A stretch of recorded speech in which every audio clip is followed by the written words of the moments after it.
ఉన్నటువంటి సేవకులకి వందనాలు తెలియజేస్తున్నాను. మీ అందరికీ నాకు పూర్వకమైన వందనాలు. నా సాక్ష్యం ఏంటంటే, నా యొక్క పెద్ద కుమార్తె యూనికే ఫ్లోరెన్స్ గురించి ఆ అమ్మాయి చేత చెప్పించాలనుకున్నాను, నిద్రపోయింది. మీకు అందరికీ తెలుసు, గత సంవత్సరంలో అమ్మాయిని ధనలక్ష్మీపురంలో ఉండే వీబీఆర్ స్కూల్లో చదివించాను. ఇప్పటికీ నాకు అక్కడ చదివించాలనే ఆశ, మా కొద్ది రోజుల ముందు దాకా కూడా. కానీ నా ఆర్థికపరమైన సమస్యల వల్ల అక్కడ వద్దు. పైగా అమ్మాయి అక్కడి నుంచి వచ్చిన తర్వాత చదువుకోకుండా అలా ఉంది కనుక అమ్మాయి ఎన్నిసార్లు వేసినా ఇంక చదవకపోతే అక్కడ కట్టిన 50,000 70,000 దాకా అనవసరం. నా ఆర్థికపరమైన సమస్యల నుంచి కూడా ఎక్కువైపోతాయి కదా అని చెప్పేసి నిర్ణయం తీసుకుంటా ఉన్నాను. నాన్సీని అయితే గవర్నమెంట్ స్కూల్లోనే వేయాలనుకున్నాను. కానీ యూనిక్ని ఎప్పుడు నేను గవర్నమెంట్ స్కూల్లో వేయాలని ఆశపడలేదు. ఎంత కష్టమైనా సరే నేను వీబీఆర్ స్కూల్లోనే అమ్మాయిని చదివించాలనుకున్నాను. కానీ మరి దేవుని చిత్తం ఎలా ఉంటుందో తెలీదు. నా పరిస్థితులు బాగాలేక వచ్చినప్పుడు నేను యూనిక్ అనే గవర్నమెంట్ స్కూల్లో వేశాను. అది కూడా ఎలా అంటే, సంఘంలోని ఒక్కొక్క క్లాస్కి ఒక్కొక్క టీచర్ వస్తారు. ఆ 3, 4, 5 ఆ క్లాసులకి ఒక్కొక్క టీచర్ ఉంటారు. వాళ్ళ ముగ్గురి మీద ఒక హెడ్ మాస్టర్ ఉంటారు కనుక బాగుంటుందనే ఉద్దేశంతో పంపిద్దాం అనుకున్నాము. రోజు నా యొక్క బండి ఉంది కాబట్టి డ్రాప్ చేద్దాం అనుకున్నాను. ఆడ మరలా కొంతమంది పిల్లలు అక్కడి నుంచి ఇక్కడికి వస్తున్నారు కనుక వాళ్ళ హెడ్ మాస్టరే నేను వెళ్ళి మాట్లాడినప్పుడు, నేను ఆటో పట్టుకొని వస్తున్నానండి బాడుకి, ఆటోలోని పిల్లల్ని తీసుకొని వచ్చేస్తాను, నేను పిల్లల్ని తీసుకొని వచ్చి వదిలిపెడతాను అని చెప్పారు. అలాగని వదిలిపెట్టాం. కొద్ది దినమలు అయిపోయింది. ఆ స్కూల్ నుంచి ఈ స్కూల్లోకి టీసీ తీసుకొని రావాలి. టీసీ తీసుకురావాలంటే నేను ఆ స్కూల్లో 25,000 కట్టాలి. నేను అక్కడికే పంపించాలనే ఉద్దేశంతో ఉన్నాను కనుక స్కూల్లో అడ్మిషన్ ఫీజు కట్టేస్తే మరలా మనకు టర్మ్ ఫీజు ఇస్తారు కదా, అప్పుడు కట్టుకోవచ్చు అనే ఉద్దేశంతో ఉన్నాను. నాన్సీని కూడా బాలాజీ స్కూల్, నరుకూరు బాలాజీ స్కూల్లో వేసాను. అమ్మాయి ఇంకా ఫస్ట్ క్లాస్కి రావాల్సిన వయసు రాలేదు. ఈ సంవత్సరం ఈ నెలలో 16వ తేదీకి వస్తుంది అమ్మాయికి 6 సంవత్సరాలు. ఆ అమ్మాయిని కూడా ఈ అమ్మాయితో పాటు గవర్నమెంట్ స్కూల్కి వెళ్ళేటప్పుడు ఆ అమ్మాయి సగం రోజుల నుంచి స్కూల్ మానేసింది. నేను పోవడం ఆ స్కూల్కి అని మానేసింది.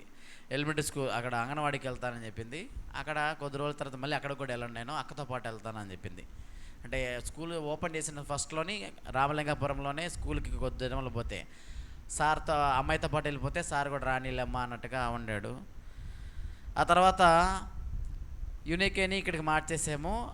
అమ్మాయి నాన్సీ ఫ్లోరెన్స్ని అక్కడ వాళ్ళ సార్ చూసి అమ్మాయి యాక్టివ్గా ఉంది, సరే అమ్మ అలాగే రానివ్వలే కొద్ది రోజులు, ఆ తర్వాత కొంచెం టైం ఉంది కదా, ఆగస్టు వరకు అయితే మాకు లాగిన్లో అయిపోతాయి, కానీ మీ పాప నవంబర్కి 6 వస్తుంది కదా, మేము ఏం చేయలేము, యూనిఫామ్ అయితే ఇవ్వలేము, కానీ భోజనం పెట్టేది అక్కడ మా పిన్నినే కాబట్టి అలాగా రానివచ్చు, అమ్మాయి యాక్టివ్గా ఉంది అని చెప్పాడు సారు.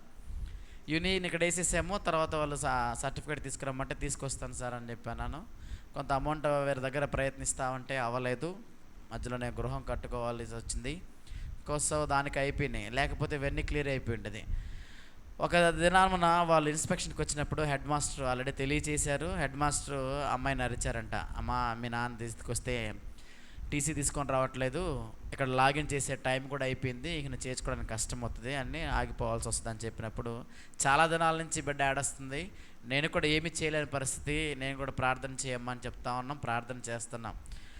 ఆ దినమున మేడం తిట్టింది, సార్ వాళ్ళు వచ్చేసరికి ఇక్కడ ఇబ్బంది అవుతుందని చెప్పినప్పుడు, సరే అమ్మ స్కూల్ ఆపేసి ఇంట్లోనే ఉండిపో అని చెప్పాను. ఇంట్లోనే ఆగిపోయి ఉంది, చాలా రోజుల నుంచి ఇంట్లోనే ఆగిపోయింది. సేవకులకు కూడా అది నేను తెలియచేయలేదు. చెప్దాము అనేసరికి ఇంక ఏదో ఒక ఇదిలో మర్చిపోవడం, ఇక్కడ బిజీ అయిపోవడం, అట్లాగా మర్చిపోయాను. గత ఒక వారం నుంచి మరలా స్కూల్కి వెళ్తాను. మరలా సార్ ఫోన్ చేశాడు ఉదయాన్నే, అయ్యా నేను హన్సి అద్విత అమ్మాయికి స్కూల్లో సార్ని ఫోన్ చేస్తున్నాను, అయ్యా మీరు ఎక్కడికైనా పంపిస్తున్నారా పాపని అని అడిగింది. ఎక్కడికి పంపించట్లేదు సార్, మేడము ఇలా అన్నారని ఇంట్లోనే ఉండిపోయింది, ఇంట్లోనే పెట్టేశాం సార్ అంటే, ఆయన ఒక మాట చెప్పాడు ఉదయాన్నే ఫోన్ చేసి, ఎంఈఓ మా స్కూల్కి వచ్చాడయ్యా, నేను ఆయనతో మాట్లాడాను సార్, ఒక అమ్మాయి పరిస్థితి ఇలా ఉంది, అమ్మాయి 4th క్లాసు అంటే, ఆ అమ్మాయిని మీరు ఆపద్దు, అమ్మాయిని స్కూల్కి యథావిధిగా రమ్మని చెప్పండి, వాళ్ళు తీసుకొస్తారు సర్టిఫికేటు, వాళ్ళు తీసుకురమ్మని చెప్పండి, వాళ్ళకి సమయం ఇవ్వండి అని చెప్పారు. తర్వాత ఉదయాన్నే ఫోన్ చేసి అమ్మాయి అప్పటి నుంచి అంతకుముందు చెప్పాను నేను, నాకు యూనిక్లో నచ్చేది ఒకటే, ఏ పరిస్థితి ఉన్నప్పటికీ నా బిడ్డకి చెప్తే అమ్మాయి అర్థం చేసుకుంటుంది. పుట్టినరోజు అప్పుడు బట్టలకు ఒకవేళ డబ్బులు లేకపోయినా ఏదైనా సరే ఇంట్లో పరిస్థితి, నా పరిస్థితి అమ్మాయికి చెప్పినప్పుడు అమ్మాయి 2-3 సార్లు అడుగుతుంది. చిన్న బిడ్డలైతే అడుగుతూ ఉంటారు. యూనిక్లో నాకు నచ్చేది ఏంటంటే ఒక్కసారి అమ్మాయికి చెప్పినప్పుడు ఆ విషయం జ్ఞాపకం నాకు మళ్ళీ అడగదు. ఒకవేళ అడిగితే వాళ్ళ మమ్మీని ఏమైనా అడగచ్చాం పొరపాటున, కానీ అడగదు. ఇంక దాని విషయంలో ప్రార్థన చేయమ్మా అంటే దాని విషయంలో ప్రార్థన చేస్తూనే ఉంటుంది. ప్రతిసారి నా బిడ్డలు చేసే ప్రార్థన ఖచ్చితంగా దేవుడు ఆలకిస్తాడు. ఎందుకంటే ఆ అమ్మాయి ప్రార్థన చేస్తాను, ప్రభువా మా డాడీ ఇలా కట్టాలి, అక్కడ కట్టాలి, ఇక్కడ కట్టాలి, సరిపోవడం లేదు, ముఖ్యంగా డాడీకి మంచి హెల్త్ ఇవ్వాలి, షుగర్ కంట్రోల్ చేయాలి, నా ఫీజు కట్టాలి ప్రభువా, నేను స్కూల్కి వెళ్ళాను. అమ్మాయి ప్రార్థన అదే చెప్పేవాడు. నేను నాకు అమ్మాయి అడిగినప్పుడల్లా ఏడుపు వచ్చేది, అయ్యో కట్టలేని పరిస్థితిలో నేను ఉన్నానే. అయినప్పటికీ కూడా నువ్వు ప్రార్థన కఠినంగా చెప్పేవాడు, మామూలు కూడా కాదు, నువ్వు ప్రార్థన చేయట్లేదు కాబట్టి దేవుడు నీకు ఇవ్వట్లేదు. నాన్సీకి ప్రార్థన చేసింది కనుకనే నాన్సీకి 5,000 కట్టాల్సింది 2,500 కట్టించుకొని వాళ్ళు టీసీ అబ్స్కాండ్ పెడితే అమ్మాయిని 6వ సంవత్సరం రాకముందే స్కూల్లో జాయిన్ చేయించేసుకున్నారు. అమ్మాయిని కూడా ఇప్పటికీ 6వ సంవత్సరం రాలేదు, రేపు నవంబర్ 16కి 6 వస్తుంది. వారు కూడా ఎంఈఓ లాగిన్లోకి వెళ్ళి, వీళ్ళు లాగిన్లో కాకపోతే చదువులకన్నిటికీ మండల ఆఫీస్లో ఉండే ఎంఈఓ లాగిన్ తీసుకొని వాళ్ళు ఆ అమ్మాయిని లాగిన్లో 5వ సంవత్సరం ఉండగానే లాగిన్ చేసేసారు, ఫస్ట్ క్లాస్కి వేసేసారు. ఆయన ఒకటే చెప్పాడు, బెడ్ విషయంలో చాలా యాక్టివ్గా ఉందండి, అందరికంటే పాప చాలా యాక్టివ్గా ఉంటుంది నాన్సీ అని చెప్పాడు. యునీకే అదే అంటున్నాను, ఒకవేళ నేను ఒకటే ఆశపడతాను, వీళ్ళకి లోకానుసారమైన విద్య కావాలి. ఎందుకంటే బైబిల్ చదవాలంటే కొన్ని చదవాలంటే జ్ఞానం కావాలి కనుక ఆ విషయంలో నేను చదువు అడుగుతాను. కానీ ఎప్పుడు నా బిడ్డలు ప్రార్థన చేయాలని ఆశపడతా ఉంటాను. నేను డ్యూటీలకు వెళ్ళిపోయినా సరే ప్రిస్కిల్లా బిడ్డలు 3 ప్రార్థన చేసేవారు. ప్రార్థన దేవుడు ఆలకించి మరలా సార్లే ఫోన్ చేసి, మీరు కొంచెం సమయం చూసుకొని కొంచెం త్వరగానే తీసుకొచ్చుకోండి సర్టిఫికేట్ అని చెప్పాడు. అమ్మాయి స్కూల్కి ఎలా అవుతుంది. స్కూల్లో కూడా కొంతమంది పిల్లలు ఉంటారు కదా, చిన్న పిల్లలు, వాళ్ళు చాలా అసభ్యంగా మాట్లాడుతూ ఉండేవారు.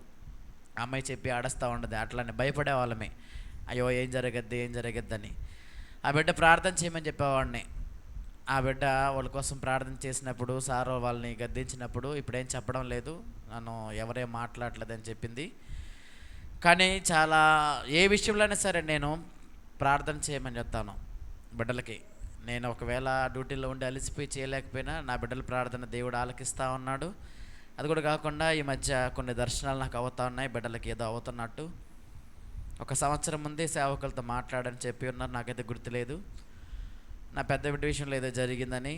కానీ దేవుడు పెద్ద ఆపద నుంచి దేవుడు తప్పించి ఉన్నాడు. అలాగే చిన్న బిడ్డ విషయంలో కూడా రాత్రికాల సమయంలో నాకు దర్శనమైంది. అవి చెప్పలేని భయంకరమైనటువంటి సందర్భాలు అవి. నేను సేవకులతో భయపడి, నేను చూసిన టీచర్ ఉదయాన్నే వాకింగ్కి వెళ్తున్నాం కదా, టీచర్ నాకు మళ్ళీ దర్శనం 4:30కి. నాకు ఎంత లేటుగా పడుకున్నా 4:30కి లేచి అలవాటు కదా, అలారం 5 గంటలకు పెట్టుకున్నా 4:30కి లేచేస్తాను. రాత్రి ఆ దర్శనము అవుతా ఉంది, నేను చాలా భయంకరంగా, నేనైతే ఒక తండ్రిగా తట్టుకోలేను. అటువంటి పరిస్థితి నా బిడ్డకు కనబడింది. మళ్ళీ ఎందుకు ప్రభువా ఇలా జరిగింది? సేవకులు గత వారంలో ఒక వాక్యం చెప్పినప్పుడు అది నాతో అనేక సార్లు దేవుడు మాట్లాడుతూ ఉంటాడు, నాకు తెలియకుండానే కన్నీరు వచ్చేస్తుంది. ఆ దినము నా సేవకులు నిలబడి వాక్యం చెబుతున్నప్పుడు నాకు జరిగినటువంటి నాకు గుర్తుకొచ్చి వాక్యం కూడా చదవలేక నేను కన్నీరు, నా కళ్ళంతా నిండిపోయి నేను వాక్యం చదవలేక ఆగిపోయాను మైక్లో కూడా. ఇందు నిమిత్తం ఇలా వస్తుంది, ప్రార్థన పెట్టించుకోవాలి, 6 నెలలు అయిపోయింది, ఫోన్లు పుట్టినరోజులు ఇవి కాదు. మరి సాతానుడు ఇందు నిమిత్తమో నాకు ఈ విధంగా చూపిస్తున్నాడు. ఒకవేళ నాలో ఏమైనా ఇంకా మార్చుకోవాల్సినదేమో. నేను అదే ఒకటే అనుకుంటున్నాను, ప్రార్థన జీవితం ఇంట్లో లేదు, ఈ మధ్య కలిసి ప్రార్థన చేయలేదు, అసలు ప్రార్థన జీవితం లేదు కనుకనే ఇలా జరుగుతుందని చెప్పి నేను సేవకులతో మాట్లాడినప్పుడు ప్రార్థన పెట్టించుకోనుకుంటున్నానండి. మీకు ఓకే అయితే ఆదివారం పెట్టుకుంటాను అంటే సోసన టీచర్ నాకంటే ముందు చేసిన టీచర్ చాలా నేను చెప్పినప్పుడు కంగారు పడింది, ఎందుకు ఇలా దర్శనాలు అవుతున్నాయి నీ కుటుంబం గురించి, నువ్వు ప్రార్థన పెట్టించుకో వెంటనే. నేను రేపు సాయంత్రం ప్రార్థన పెట్టించుకుంటాను అనగానే సోసన టీచర్ వెంటనే రేపు ఉపవాస ప్రార్థన పెట్టుకోండి, సేవకులు ఎప్పటి నుంచి చెప్తున్నారో బిడ్డల విషయంలో ఉపవాసం ఉండి ప్రార్థన చేయండి అని. అవి కాలేదు, ఎందుకంటే బ్యాంకులో ఇద్దరం అలసిపోతూ ఉన్నాం, చాలా కష్టపడినప్పటికీ ఇలా చేస్తున్నాం. కానీ నా బిడ్డల ప్రార్థన ఎప్పుడు దేవుడు ఆలకించి చాలా ఇబ్బందుల నుంచి, చాలా భయంకరమైన పరిస్థితుల నుంచి కూడా మమ్మల్ని కాచి కాపాడుతూ ఉన్నాడు. మీరందరూ నా బిడ్డల విషయంలో ప్రార్థన చేయండి. ఎందుకో మరి తెలీదు, నాకు కూడా షుగర్ లెవెల్స్ ట్యాబ్లెట్స్ వేసుకోవట్లేదు. నేను 9 నెలలు అయితే 1 నెల మాత్రమే ట్యాబ్లెట్లు వాడాను. కానీ 315 ఉంది. టెస్టులు చేయించినప్పుడు నారాయణలో ఫ్రీ కాబట్టి అన్ని రకాల టెస్టులు చేయించాను. గంటకి ఎలా మారుతుందో ఆ టెస్ట్ కూడా చేయించాను. డాక్టర్ని కలిసినప్పుడు షుగరు 315 అంటే మీరు ట్యాబ్లెట్లు వాడలేదు కాబట్టి అలా ఉంది. ట్యాబ్లెట్లు వాడి చూసి డైట్ ఉండండి, రైస్ మధ్యాహ్నం పూట తినండి అని చెప్పారు. మా సారు బ్యాంక్లో సార్ నాకు బ్రౌన్ రైస్ తెచ్చిచ్చారు. కొంచెం ఎర్రగా ఉంటాయి ఆ రైసు. ఆ రైస్ మధ్యాహ్నమే తిని ఉదయాన్నే సాయంత్రం టిఫిన్ తీసుకుంటూ ఉన్నాను. నేను ఇతర దేశాలకు వెళ్ళాలని ఆశపడుతున్నాను కనుక అది కూడా సేవకులు చెప్పి ఉన్నారు, కన్ఫర్మ్ అయిందని. ఏ సమయంలో వాళ్ళు బ్లడ్ టెస్ట్కి పిలుస్తారో తెలియదు. నీ షుగర్ని కంట్రోల్ చేసుకో అని చెప్పి ఉన్నారు. ఆ షుగర్ కంట్రోల్ అవ్వాలంటే నేను నడవాలి, ముఖ్యంగా నా పొట్ట అవి తగ్గాలి. ఎందుకంటే అది కానీ బ్లడ్ టెస్ట్లు చేసినప్పుడు అది ఫిట్గా రాకపోతే, అన్ఫిట్ అయితే మరలా అది పోస్ట్పోన్ ఇంకా ఎక్కువ సమయం అవుతూ ఉంటుంది. తెలీదు. నా పెద్ద కుమార్తె యునీక్ అయితే ఇంకా కొంతమంది నేను వెళ్ళకూడదని ప్రార్థన చేస్తున్నారు. అంటే అక్కడికి వెళ్ళకుండా ఇక్కడే ఏదైనా మంచి అవకాశాలు రాలని. మరి దేవుని చిత్తం ఏముందో తెలీదు. నేను చిన్నప్పటి నుంచి నేను అనుకున్నవి, నేను కోరుకున్నవి, ప్రార్థన చేసినవి జరుగుతూ ఉన్నాయి. నాకు ఇతర దేశాలకు వెళ్ళాలనే చిన్నప్పటి నుంచి కూడా ఆశ ఉంది, నాకు తెలిసినప్పటి నుంచి. మరి దేవుని చిత్తం ఎలా ఉందో తెలీదు. మీరందరూ నా కుటుంబ విషయంలో ప్రార్థన చేయండి. ముఖ్యంగా నా బిడ్డలకి ఎటువంటి హాని లేకుండా మేమందరం ఈ సేవలో వాడబడాలి. నేను అక్కడికి వెళ్ళినా సరే మీకు అందరికీ తెలియజేసేది ఒకటే, అప్పులన్నీ తీరిపోయి నా గృహం కానీ సిద్ధపడిపోతే నేను కూడా పరిపూర్ణమైన సేవలకి నేను నా కుటుంబం రావాలని ఆశపడతా ఉన్నాం. అప్పు లేకపోతే ఏ విధంగా అయినా సరే దేవుడు పోషిస్తాడు. కాబట్టి అప్పులను తీరిపోవాలి, ఇక్కడ గృహం ఏర్పాటు చేయాలి.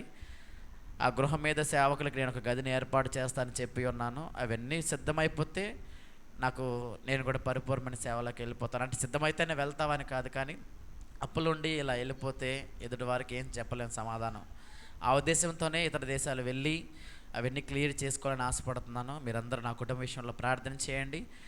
నా బిడ్డలకి ఎటువంటి అవన్నీ ఏమి జరగకుండా దేవుడు తన రెక్కల చాటున మా కుటుంబాన్ని కాపాడలాగిన మీరందరూ మా కోసం ప్రార్థన చేయాలని మనవి చేస్తా ఉన్నాను. ఇచ్చిన సాక్ష్యాన్ని దేవుడు దీవించునుగాక. ఆమేన్.